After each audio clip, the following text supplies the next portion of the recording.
Hello dear students, I am Ajay Kumar Sharma. तो अपन बात कर रहे थे सामान्य संयोजन क्षमता आवर्ती चयन, कंप्लीट कर लिया था। अब हम बात करते हैं विशिष्ट संयोजन क्षमता आवर्ती चयन, यानी आवर्ती चयन का थर्ड प्रोसीजर, और रेखा चित्र की सहायता से अपन बात करते हैं। ठीक है, तो देखो आइए इधर बात करते हैं। सबसे पहला वही काम होता है कि पहली साल प्रथम वर्ष हम क्या करेंगे, एक मूल समष्टि यानी अच्छे फिनोटाइप वाले पौधों का चयन। हमने क्या किया, अच्छे फिनोटाइप वाले पौधों का चयन किया और उनके मध्य क्या करवा दिया, स्वयं परागण कराया। ठीक है, और स्वयं परागण कराकर हमने क्या किया, जो बीज प्राप्त कर लिए। ठीक, अब सुनिए, जो हमने बीज प्राप्त किए थे ना अच्छे फिनोटाइप वाले, अब उन अच्छे फिनोटाइप वाले पादपों का अपन अंतः प्रजात परीक्षक, या हम कह सकते हैं परीक्षक विभेद के साथ क्या करा देते हैं, संकरण करा देते हैं। क्या करा देते हैं, संकरण। अब इनके देखो याद रखना वही सिस्टम रहेंगे इसमें कि जो अच्छे फिनोटाइप वाले स्वयं परागित पौधे थे उनको हमने माना क्या, नर, और अंतः प्रजात परीक्षक को मान लिया क्या, मादा, और इन दोनों के मध्य हमने क्या करा दिया, क्रॉस, और क्रॉस कराकर हमने क्या प्राप्त कर ली, परीक्षार्थ संकरण संततियां। क्या प्राप्त की हमने, परीक्षार्थ संकरण संततियां।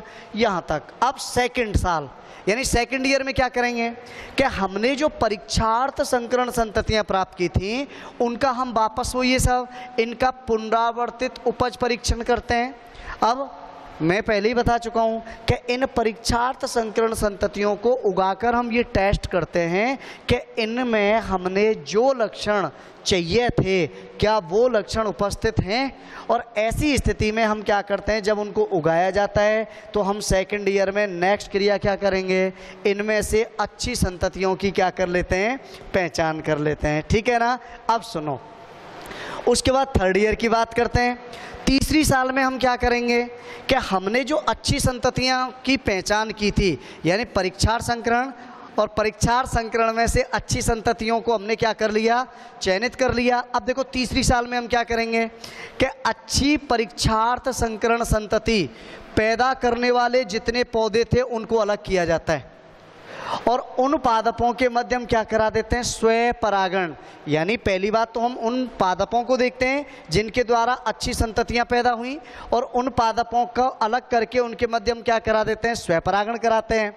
और स्वयं परागण कराया, और स्वयं परागण से जो बीज थे उन बीजों की हम क्या करते हैं, एक कतार, एक लाइन में उगा देते हैं, और एक लाइन में उगाने के बाद उन पादपों के मध्य जो भी संभव संयोजन होते हैं उनमें आपस में क्या करा देते हैं, संकरण करा देते हैं। ठीक है, जैसे ये संकरण खंड है, पुनरावर्तित उपज परीक्षण, और पुनरावर्तित उपज परीक्षण जब हम कर लेते हैं उसके बाद हम क्या कर लेते हैं कि संकरण संतति करने वाले जो खंड पौधे उनको एक लाइन में उगा दिया।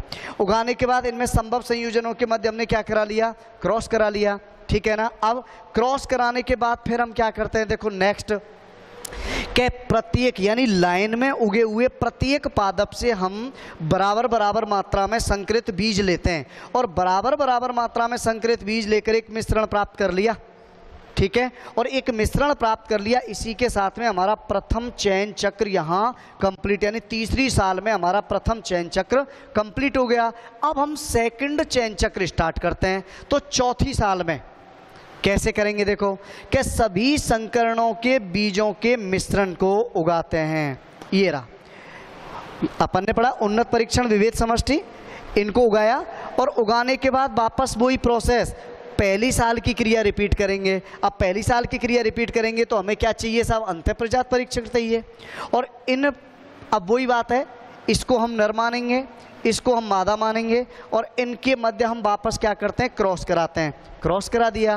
क्रॉस कराने के बाद सेकंड ईयर की क्रिया रिपीट करते हैं अगली, यानी पांचवी साल में हम क्या करेंगे, सेकंड ईयर। अब सेकंड ईयर में हमने क्या किया था कि इनके संकरण से जो परीक्षार्थ संकरण संततियां प्राप्त हुई उनका पुनरावर्तित उपज परीक्षण करते हैं, और उनमें से अच्छी संततियों को हम क्या कर लेते हैं, पहचान लेते हैं। ठीक है। अब छठवीं साल में हम क्या करेंगे कि थर्ड ईयर की क्रिया रिपीट करेंगे। मतलब हमने जो अच्छी संततियों की पहचान की, उन अच्छी संततियों को पैदा करने वाले पौधों के मध्य स्वपरागण कराते हैं, और स्वपरागण कराने के बाद वापस वो ये उनको कतार में बोएंगे और सभी संभव संयोजनों के मध्य क्या करा देंगे, संकरण। उसके बाद संकरित बीजों का क्या करेंगे, बराबर मात्रा में लेकर मिश्रण। इसका मतलब 6वीं साल में हमारा द्वितीय चयन चक्र कंप्लीट हो गया। ठीक है, इसको हम आगे भी रिपीट कर सकते हैं, इसको हम क्या कर सकते हैं, आगे भी रिपीट कर सकते हैं। तो इस तरह से इसको हम क्या बोल देते हैं, विशिष्ट संयोजन क्षमता आवर्ती चयन कह देते हैं। ठीक है ना। अब हमारा लास्ट बचा है व्युत्क्रम आवर्ती चयन, जो नेक्स्ट वीडियो में हम बात करेंगे। तब तक के लिए धन्यवाद, पढ़ाई करते रहिए।